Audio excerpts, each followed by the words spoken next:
My salams, assalamu alaikum. Good evening, everybody. I have a message to share with you guys today.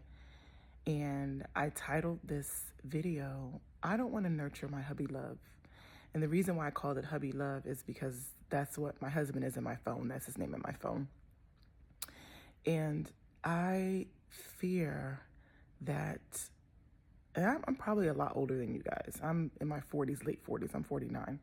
So a lot of my followers are maybe in their 20s and 30s, some early 40s, but I don't think a lot are older women, elder women.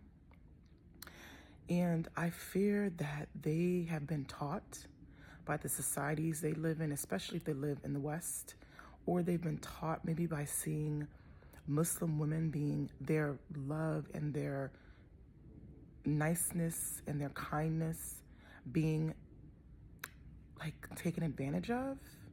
So maybe they grew up seeing their mother being taken advantage of by their father because she was so kind and nice and nurturing and loving and took care of the family. So maybe they feel like being kind and nurturing and loving and taking care of a family, like there's something wrong in that, or they worry they'll be taken advantage of as well by their husbands. And so they're so against like nurturing. Like, I'm not going to nurture my husband. Like, I'm not going to cook. I'm not going to clean. I'm not going to do all these things, nice things for him. Like, no, I'm not going to do that.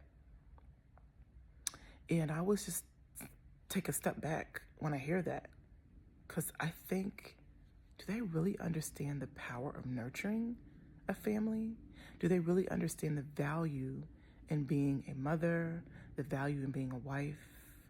Do they really understand? Have they only seen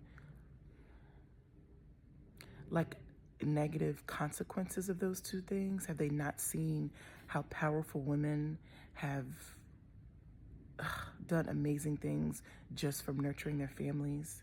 How they've raised wonderful, beautiful children who have been in prominent positions of leadership or power? Have they not seen that most successful men and powerful men have an amazing woman right by their side who helped them get to that place? Have they not seen that, is what I often wonder when I hear that sort of tone. And if you have not seen marriage as a blessing and a gift from Allah subhanahu wa ta'ala, I'm so sorry. It is a great gift. It's a great blessing to be a wife and a mother. And what I know about gifts given from the creator of the universe is how you show appreciation for a gift, with any gift that anyone gives you, is you take amazing care of it in the same way you should take amazing care of yourself. Nurturing your husband does not mean you'll be taken advantage of if you choose the right partner. If you choose a partner who values you because you value you, because you always consider your needs, because you see yourself as deserving of a certain level of treatment, you won't be taken advantage of. You won't allow yourself to, right? A lot of us go to work 8 hours a day for a corporation to make them millions, and they're taking advantage of you. And I know, because I used to have a job. I no longer have a job. I haven't had a job in 10 years. And one of the reasons why I quit my job so I could have more time to nurture my family is because I was making the millions from my own work, but I wasn't receiving the benefit of that. I was being taken advantage of, right? And I finally woke up when I realized I wasn't giving enough to my family. And I started to pray about it. And I started a business. This is 10 years ago. I have 2 businesses now, but I started a business because one of the reasons why is because I wanted to be able to have more time with my children. I wanted to be able to drop them off for school in the morning, pick them up, have the afternoons with them, take care of myself as well. I just woke up from a nap. When I need a nap after work, I can take a nap because I work part-time in my business. So I started to see that that was a lie, that I was taught to devalue motherhood. I was taught to devalue being a wife and to give my energy, more of my energy, to a corporation. And I don't understand how people don't see that. You've been taught that for a reason, right? So you can make more money for somebody else.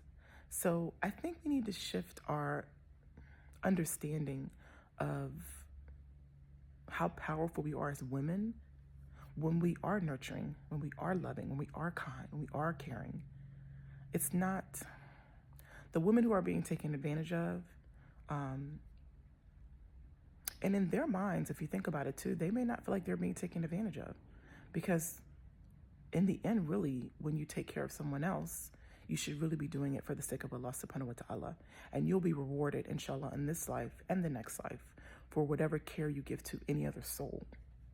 So if you sit and actually talk to them, that could be their mindset versus, oh, I could never be a housewife. I could never, it just, and I don't judge anybody, because I think we all have different goals in life. I like part-time work because I get a sense of fulfillment from working part-time, but I also understand the value and the power in being a mother and a wife. So I had to share that message because it just amazes me how maybe the generation under me, a couple of generations under me, how they speak so negatively about caring for their husbands and caring for their children, and it's like a negative thing, and it's not a negative thing. It's a beautiful, beautiful, positive thing. You are your children's first teacher. You are. You are support for your husband. You are. My husband works crazy. He's at work right now. It's almost 7:00. He's at work right now. And because I'm working part-time now, I have the energy to cater to my husband, to cater to my children, which I didn't have before because I was giving a large part of my energy to a corporation. It's funny. Anyway, that's all that I have, guys. I'll talk to you later. My salams.